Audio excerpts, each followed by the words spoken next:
Hey everyone, Wanderbot here, and welcome to the Wasteland. So this is a indie Metroidvania platformer action hack and slash whatever. It's a Metroidvania, let's just be straight up and honest here. There's nothing extra about this. And it's a very nice and traditional one. And it's also modeled a lot like, old SNES games, so if you wait on the start screen too long, it actually brings you into the whole, preview-y stuff, which, it's kind of nice. It's been a while since I played something that is as, I don't know, retro as this, as it harkens back so well to the old style of gameplay. And visually, gameplay-wise, and a lot of other things, but it does have some modern stuff. So, to back up a bit, this is going to be a let's try, let's play, where the first episode is kind of impression stuff, and then everything else is just fun. So, welcome to the Wasteland. You're about to learn the basics of this world. Take a look at where you are now by pressing M to open the map view. And pause the game anytime by pressing the P key. So, I'm using a controller. Map is Y. It's a nice map.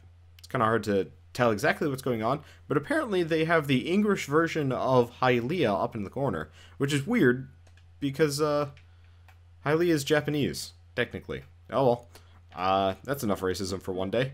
We get jump.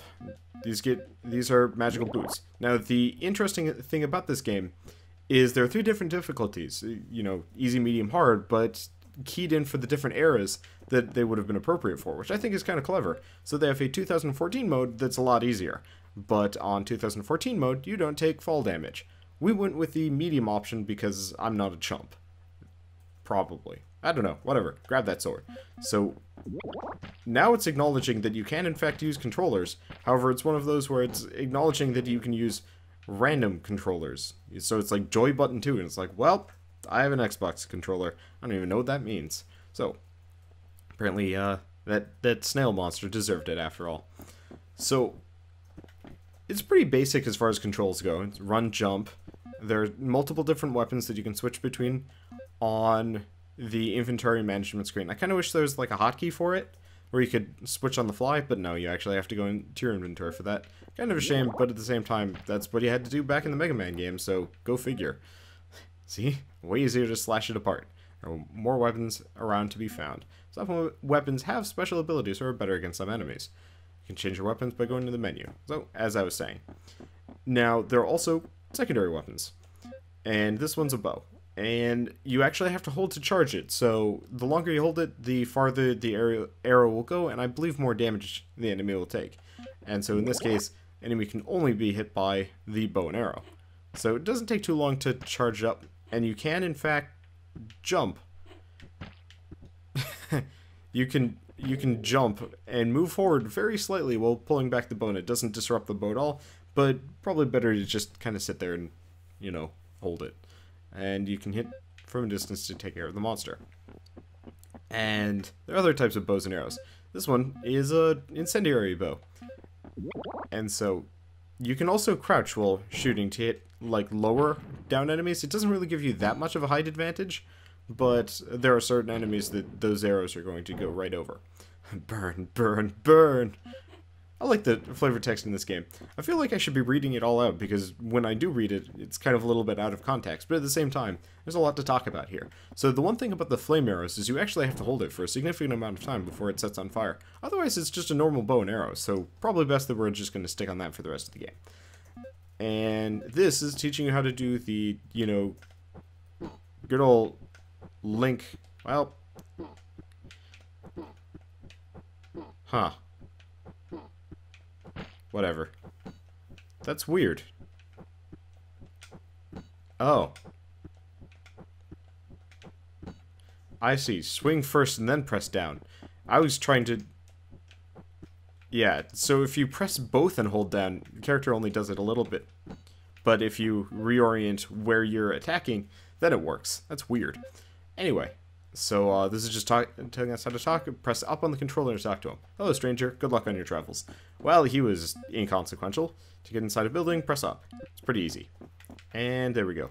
I guess I probably could have wandered around a little bit more, but vital energy is easily lost. Replenish it with bonus items as soon as you find them. Some enemies drop bonuses when they die too. So in this case, it just brings us up to supposedly full health, but it doesn't seem like that actually worked. And then this will increase my max level, my max life level, but they're kind of rare, so I have to keep an eye out for them. But they do actually constitute a fairly significant bonus to my health. And then this is a save shrine, which is awesome, because if you saw my previous review of Shadow Crypt, I was kind of pissed off because no checkpoints, no save shrines, no nothing. This game has them, and they're fairly frequent. I'm pretty happy about that. So, step into the life of King Xiron III, Lord of all known lands. This is an age blessed by rich harvests and flourishing commerce. Yours is a life of pleasures and luxury. Boredom is your only enemy. You spend your days delighting your senses, sparing no expense, or, like today, in long hunting trips. And in your soft dreams, this is all going to last forever. Today is the last day of this. So, what would a SNES era game be without the really awkward loading screen that sometimes turns white for no reason? Also, if you notice, I no longer have my magic boot, so I can't double jump. I am, in fact, a just regular dude, and all those items I picked up are gone. So, yes, my lord? Well, these guards have nothing useful to say, I'd wager. Yep, another, yes, my lord. So, can't find the bow. Gonna take the sword, because it'll be more fun, right? Another trophy for your collection, my lord. Just hit it from your bow. And... hey, it's a wench. You said you don't have time for this. The prey doesn't wait, you said. Maybe it's true. Well, I guess we turned up the turned up the wench. That doesn't even make sense. We passed up on the wench in favor of going off to stab animals. Well, I guess let's go stab animals. This is a shit on the dogs. Can I stab them? Nope. I mean, that's probably for the best, but at the same time, sadness. So there are also bear traps on the ground, and my initial frustration with them is they just kind of blend in, especially when you're moving. So this is actually one of those games where you have to pay attention a little bit. Also, I found out the hard way. Oh, okay, so it's not this one. Oh, one of the previous ones, when I first walked on it, just out of sheer curiosity, there were actually 3 bear traps just overlaid on the same thing, and I think it was a bug, to the point where just, like, eventually I figured out what was going on, but at the time, it was like, oh, hey. What's up, deer? It's a funky-looking deer. Alpaca thing. Well, I wonder what happens if I go over here. Now, realistically, what you're supposed to do is kill that thing. But, okay. Yeah, there's nothing you can do at this point. So, the only option is murder. Well, and apparently that trap closed because I was close to it. Well, I'm sorry, adorable-looking forest creature. Oh, sweet Jesus. That was... I'm sorry? God. What happened? The land was shaken, like thunder from its heart, and now this horrendous silence. It'd be better to return to camp. It's all too strange. Alright, so, we have, murdered the kindly forest deer, and we're not even taking it back with us. We're kind of a terrible person. Also, what the heck is with these structures in the back? They're like UFO-y things. Also, remember, bear traps actually hurt you. There are a lot of things along the way that will hurt you. There are actually health pickups, though, which is kind of nice. But it is definitely one of those where, if you're not careful, you can end up taking a bunch of incidental damage in this game. Which, I mean, for better or worse, it's kind of an interesting thing. Oh yeah, here we go. Here's the triple bear trap I was talking about. One closes, and then there's another one. Surprise! It's also the first one you run into. Oh. Well, these people have seen better days. Gah, the monsters. Ow. Ow. All my soldiers gone. Attacked. So far from court. No one will recognize me. What shall I do? Huh. You know, they really need to oh, right. Attack with B, not X. I'm not doing archery stuff. So, can I talk to this guy? Nope, I can step on his face, though. Wow, insult to injury, I guess. Everything's on fire. Oh, sweet, the meat's still fine. Can I eat it? Nope. No, and I turned around. For some mysterious reason. I think maybe I just have, like, bad controller handling, but I don't even know. I really wish I could eat that meat and get full health. Oh, well. I wonder what this tent says. I don't know. It looks pseudo-Japanese. And here's the space wizard. Alright. April is the cruelest month. Who are you? But where? I am Xiron III, king of all the emerged lands. I am Tiresias, the old prophet. In my body lie the male and the female. My eyes can see the past and pierce the future. Excuse me, you got a beard. Where's the female in there? Maybe you're just hiding boobs in those robes. That's weird. Okay, so I don't understand. I'm not interested. If you've got something to do with this destruction, my sword will take care of you. Oh, my young king. You, yes you, have a lot to do with this all, and you don't even know. What do you mean? Speak. Your father has taught you the ancient rituals of fertility that keep the land alive and friendly to the weak humans who dwell here. He has taught you that during the history there are moments when this bond is lost, and the king, and only the king, has the power to regain it. Else, the land will shake away the poor mortals, just like dust. So, the peculiar beast you have killed was the materialization of this bond. In its flesh, the natural was meeting the mystical, but killing it has destroyed it all. Your hollow and stupid lust for adventure has set the land to peril, and only you can redeem your own sin. Stupid? Hollow? How dare you? Yes, stupid and young, and not interested in the fate of this land. But now monsters have spread, and only you can restore peace. When will this be over? You will be judged for these words. What do I have to do? Who do I have to kill? You underestimate the task. You have to find the source of this evil around the land and seal them back, but it won't be enough. At the end, you'll have to marry the land again, reconstruct the lost bond. Huh. That sounds interesting. One thing at a time. Where? What? Who? I cannot help you anymore. Now, for your own good, goodbye. I hope to see you alive again. Well, the writing is kind of interesting. Also, some kind of monster destroyed the camp. Something my soldiers couldn't stop. Something so huge and strong to dig a hole in a mountain. Yep, there's the hole. I was climbing this earlier so you guys would kind of have a general idea of what it looked like before. But so, overall, very impressed with this game. The writing, I mean, is pretty generic for a sort of retro slash like nostalgia game. The combat is simplistic, and I'm hoping that we... Oh, interesting. I can just kind of scoot forward and strike. That's hilarious. Also, the bear traps are gone, weirdly enough. There are a lot of enemies, by the way, all over the place, and a lot of them can be avoided or killed in short order. Those green things are really no contest. But everything else, pretty simple. Like, because you can run under these. If you tarry too much, yeah, you get wiggled, but no biggie, right? And realistically, the combat is simple. It plays a lot like a Castlevania game. You know, some enemies shoot, some enemies just walk and move towards you in hopes of, you know, taking you out or taking your health out. And interestingly enough, we haven't run into it yet, but a lot of enemies will actually drop, like, foodstuffs, and some of them can be poisoned, which is actually a bit of a frustration of mine, because there's no key for picking things up. It's just like, suddenly, oh, well, you ate the rotten food. Well, but apart from that, actually, gameplay is pretty simple, and yeah, jeez, the poor deer creature. I'm sorry. Insult to injury, essentially. The crows come to feast on your corpse, and then I come along and stab it. Well, hopefully I can get some food stuff, but at the same time, it's one of the... Oh, well, there was a rotten egg. It was hiding behind the plant, but I actually have found that I tend to take more damage from eating bad things than I do from, you know, actually getting hit by enemies. So, also, I think this map is divided into 6 different parts, so this game is actually fairly expansive. So if you want a fairly long-form Metroidvania, this one's probably going to be pretty good. Now, if you notice the flies, that one is not to be eaten. But this is a save shrine anyway, so we can go back up to full health, which is pretty awesome. Now, save shrines, I believe, can be used once per area. I haven't really checked. Also, this egg is a good egg, and gives me a little bit of health. Maybe more. I was not missing a whole lot. It's kind of hard to say. Now, like any good Metroidvania, you can really go wherever you want. Eventually, there will be... Hey, strawberry.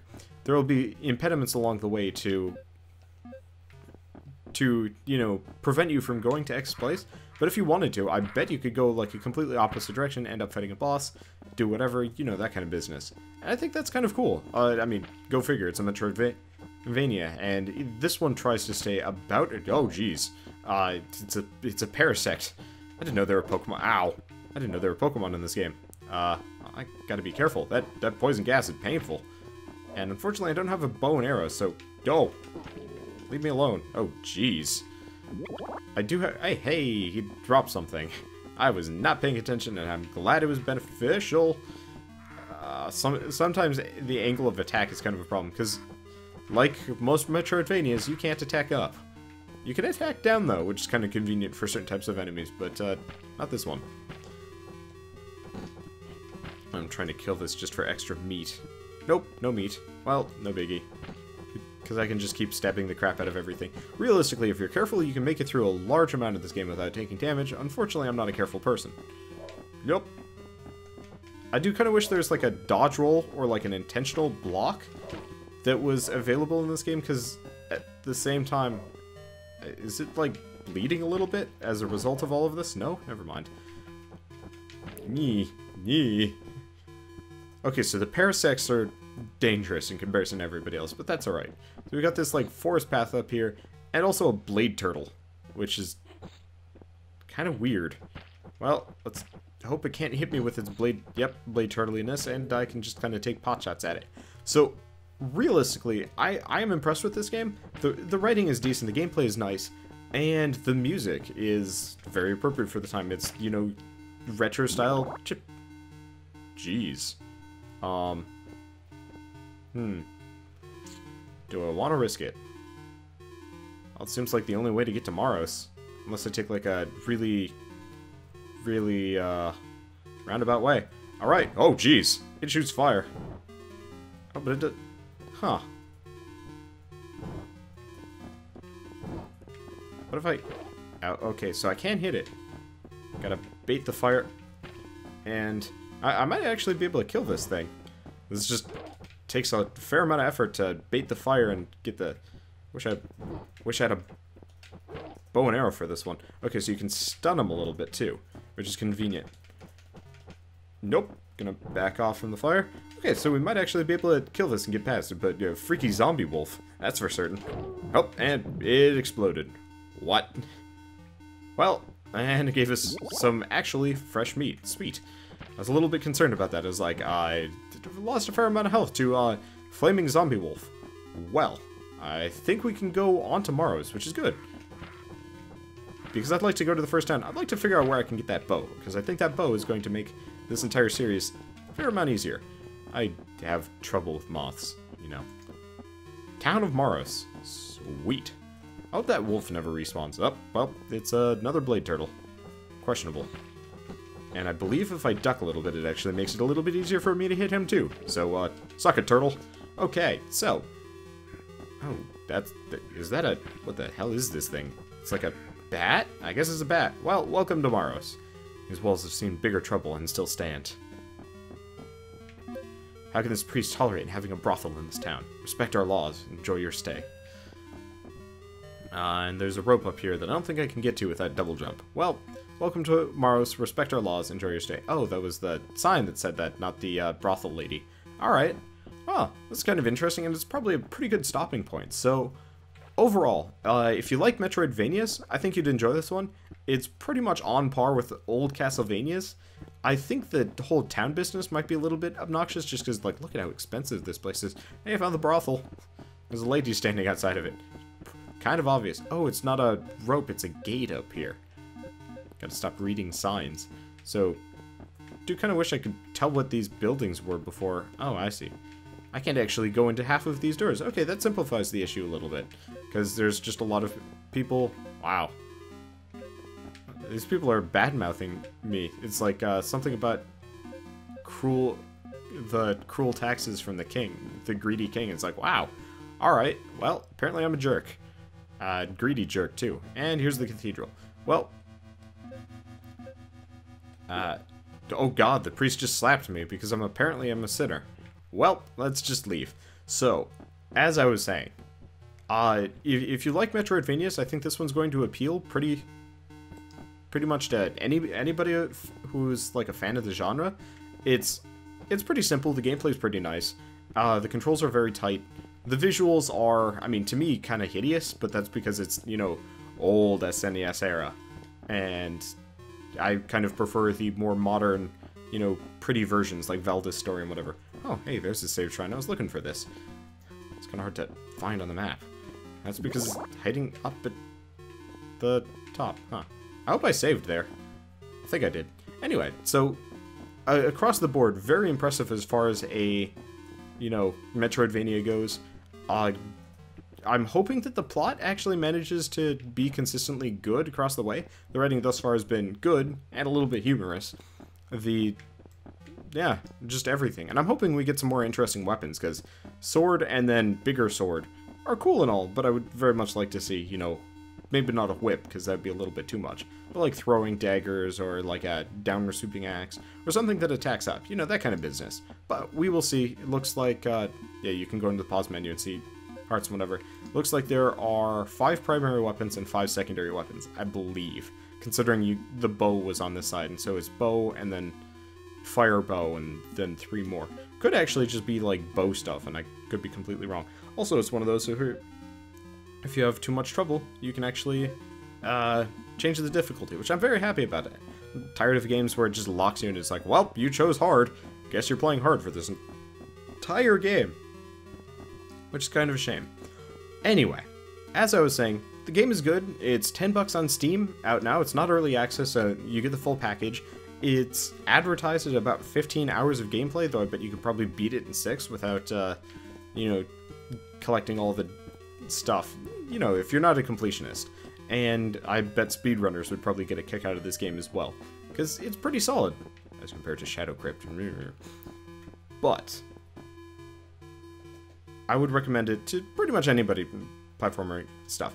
Alright, enough of espousing the merits of this game. You guys have seen it. You guys have even seen a boss, which I did not catch the first time. By the way, if you're a Let's Player and you plan on recording this, it is a nightmare to get running. Let me tell you. But that's a story for a different time, probably next episode, because I'll just kind of rant about it for a little bit. So, I'll see you guys on the next episode of The Wasteland, or, if you're only here for my first impressions-y stuff, I'll see you guys on whatever review, impressions, pseudo-review, whatever you want to call it, that I do. And, you know, if you liked this in any way, shape, or form, drop me a like, it helps more than you know. And if you want to see more of The Wasteland, or more kind of first looks at indie games, then, you know, hit subscribe, because I obviously do a hell of a lot more. That's practically what my channel's about. And, for those of you that are already a watcher, thanks for watching, and I'll see you guys next time.